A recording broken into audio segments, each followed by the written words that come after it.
And let's play with render. So we have a fire cache here.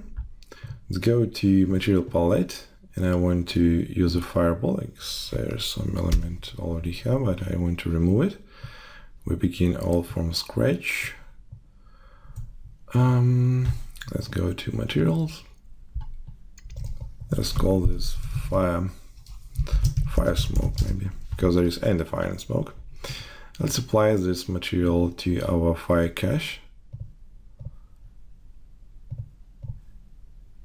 We can use this, where you are. I think I removed this, the post-processing node. We can use except of material, but I prefer to use the pyro shader. Okay, so we go to the renderer, choose main camera, measure 1, and go to somewhere frame, I don't know, 182. So I should have a lot of smoke over there, and make render. I leave the preview mode because I think that we're gonna spend a lot of time for rendering this element. There is a lot of voxels, there is a lot of information, and we should spend a lot of resources to get render of this element. So it's generated the scene, and let's see what do we have. Let's scale it down. Hey, what's wrong with you? Okay, here you go. So let's start. Oh yeah, with the Mencha. Let's try it. Okay, that's my smoke. It's looking good. I hope it's looking good. Nice, nice. It's just a smoke. We can see fire because the fire field is not a heat. Fire field is flame. But before I change a different field, I want to play with the smoke. So we have a pretty good amount of details here. Yeah, it's just a preview result. I can't see all details, but it's looking good from this angle. I leave this light for now at 100 degrees, and for my animation, I will rotate my sunlight at that position on 200. So, okay, let's play with the smoke. Go, oops, not you. Go to, well, actually not. Let's play with the objects. And let's turn off auto update. With the force mate, I'm gonna select the fire cache. And with the candidate lights, I'm gonna use all my lamps. With the rendering setup, I can switch to physically based rendering.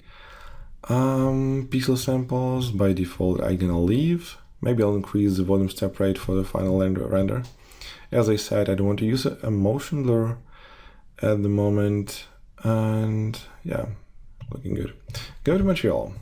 So with the smoke, definitely need to make it a little bit more darker. So maybe 0.1 should be fine. Now let's enable the auto update mode. I want to see, maybe I want to make it a little bit more even darker. Ooh, what is this? Come on.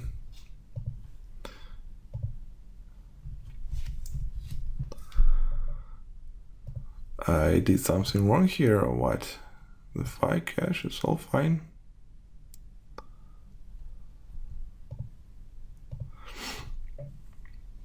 No. That's interesting. Out.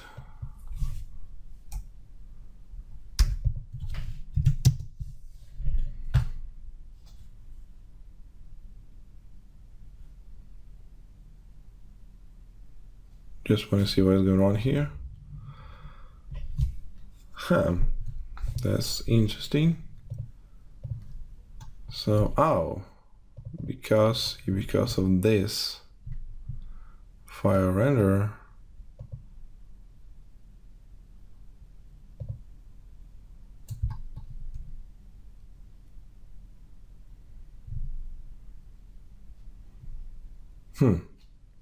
Interesting.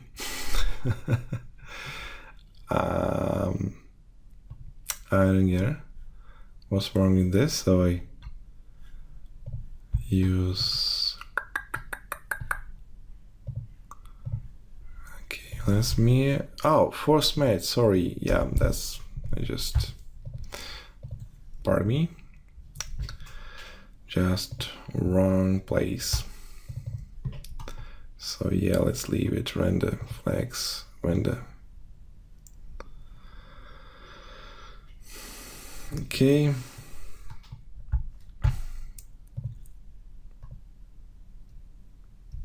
Oh, come on, you need to each time recalculate this stuff.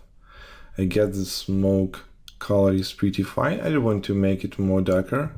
I can fix this in Nuke if I want to make it a little bit more darker. So type render, I don't want to change it.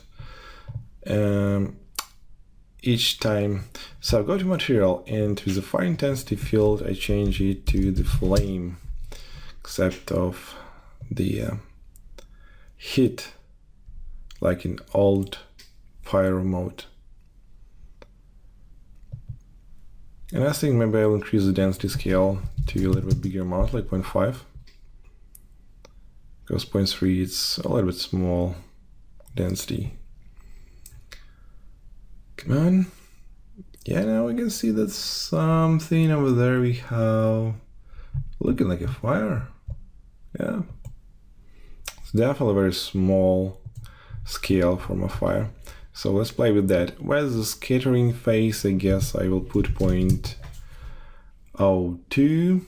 And let's play with intensity scale. So temperature scale 1. I don't like to use any gradient here, so 1. And if you want to, you can play with the temperature over here with fit to range. You can change that, and definitely want to increase the intensity scale to maybe like 10 to have a good brightness from a fire. So let's use intensity. Looking good. And I'm gonna leave the temperature to color ramp. Some of you may use the temperature physical black body color, but I want to use this ramp. Let's just turn off the auto update because I don't want to each time make a recalculation. So let's drag this point over here. So let's just basic setup for this for the fire. Make a gradient with some black holes in the middle, looking like here. Now let's render it again, and maybe play a little bit with the input range min and max. So yeah, by default it's very, you know, like yellow fire. I don't like it. More orange color, should works fine.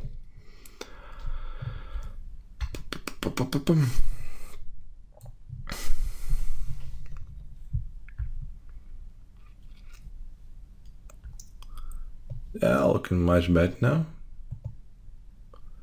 Still doesn't have a very big intensity, and one of the reason is, well, we have some black holes here. And those holes, let me just put it a little bit like there. And with this point, maybe a little bit closer to like 0.3, maybe drag it here. So the black holes mainly created by the Catmull-Rho interpolation. So let's switch it to linear. All those guys to linear. That's how we can fix those black holes. Linear. Let's switch the maximum amount to like 0.3. Call and render again with a new setup. Now we should avoid those black holes here. And here and here you can see is a bad result. Nice smoke backed fire.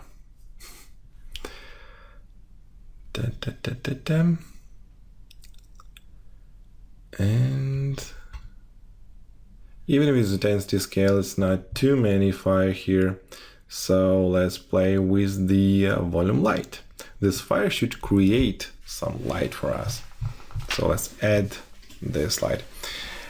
Okay, so let's go to the object, and with the fire cache, let's go to our shelf tool, press Ctrl and choose volume light.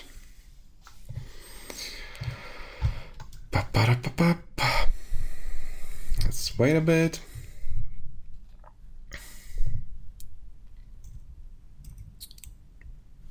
Come on, where you are? We're waiting.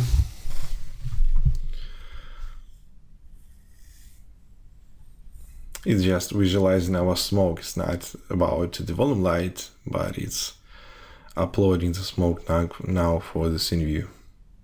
Because when we add a light, it switched from the render view to the scene view. And now we have end rendering and scene view. So I want to turn off the fire cache visualization to avoid such a long calculation time each time when I want to go to the object level. So I'll turn this off. We put our fire cache into the force render, so it will render our smoke even without this display flag. Oh, come on, turn this off.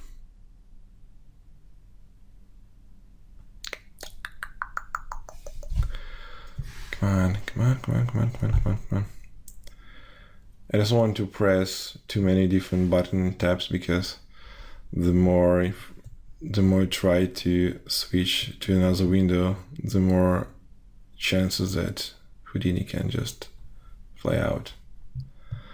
Alright, some volume light, fire smoke, fire cache, all this correct.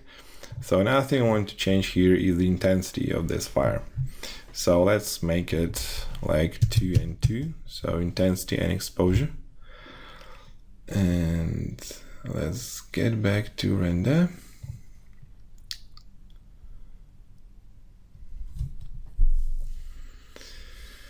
It should create a better result for us with this volume. And get that, I want to add some extra images here.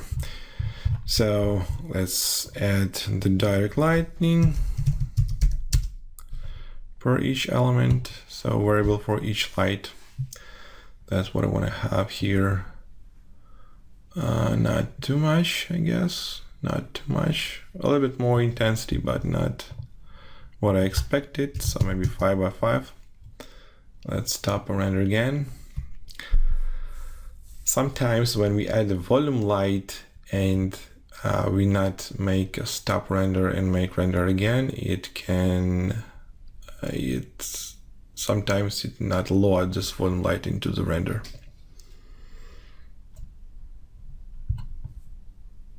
It's not very often, but sometimes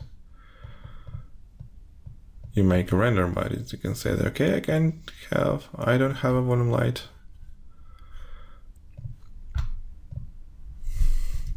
Wow, that's nice. That's nice. Oof. Maybe like this. Yeah. Smile lights. Cool. Now that's looking like a fire. That's looking like a nice bright fire. And if you look on our volumetric light, direct light, it's looking good. And from my experience, it's very noisy light. So what I want to do, I want to increase the sampling quality to like 4 in this case. Maybe for the final render, I can increase it even more because there is a lot of noise here, you will find. And it's looking good. Very nice flame. Very nice flame. Yeah, that's how we can save this. So with the material, last looking at this, yeah, looking good. I like it. So let's go to the mantra. Let's call this main smoke, maybe. The main smoke, and we will render this thing out. Yeah, what I want to do else, I want to make my volume step rate, increase it to 0.5. It will load a little bit more information for rendering. And another thing I want to do, I want to set a mate object from my ship. So let's go and force mate the ship. I will cut all those areas which will be behind the ship, behind the geometry.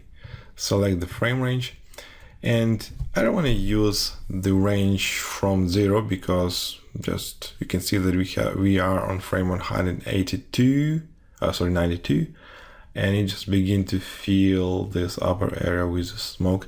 So maybe I will render out just begin from frame 192 till the end. So just this area. Okay. All right, so I guess I don't need to put any phantom objects here. So ship and fire. We can cut with the water surface. So yeah, it's looking good. It's looking good. Let's go to the object level again. Let's add a grid.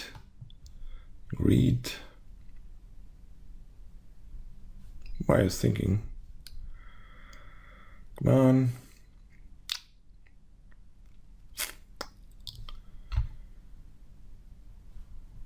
What are you doing? There's no display flags. There's no visualize what? What you're visualizing? Sometimes because of recording program is very slow. So we can pause. And for a little bit quicker result, what I want to do, go to first frame, go to fire cache, and actually what I want to do, I want to add null object and make it like visualize nothing. Because sometimes when we have a display flag on those null objects, even if we turn off a display flag from this node, it tries to load this stuff into the scene. I don't know why. So sometimes very useful just to make a display flag on the empty space, and that will, you know, load up our scene very fast. Okay, so the ship, I just want to make sure that I have a ship render flag here. So flag render to avoid any problems. Okay, and yeah, for my ship, I guess I want to add another material. It's going to be a simple principal light shader. And get back to materials. Let's call the ship. And what I want to do is make a pretty dark surface with some bluish tint. Not such a big bluish tint. Maybe a little bit more green. Oops. Very sensitive stuff, maybe like that. And with a bigger row, not such a huge reflectivity, maybe 0.15 for metallic. Because I want to have some reflection from my fire, from the volumetric light. And apply this material to the ship. So render, ship, accept. That's what I want to have. Okay, and go to out. Like a greenish ship here. All right, so that's what I want to see here. Yeah, I can increase the pixel samples, but in my case, I think that it will be enough just for 3x3. It's gonna take it's gonna take a lot of time for rendering, but I guess it will create nice results. Okay, so all those settings are fine. Let's render out the smoke. And let's go and create another parts of my simulation. And yes, another thing I want to add here, just to remember what I want to do. I want to add a grid here.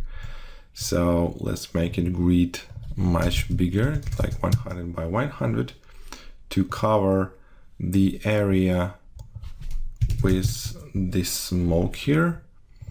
And let's call this VS cut. So it's like a water surface. Yes, we will create a water surface using the tools in Houdini, because I want to create the animation and create a wave animation. But to more faster result for cut those fire and smoke elements which are under the water surface, I just want to add this plane as a force mate. So the VS cut, let's call it. So VS is water surface. Okay, let's save it and let's render out my smoke.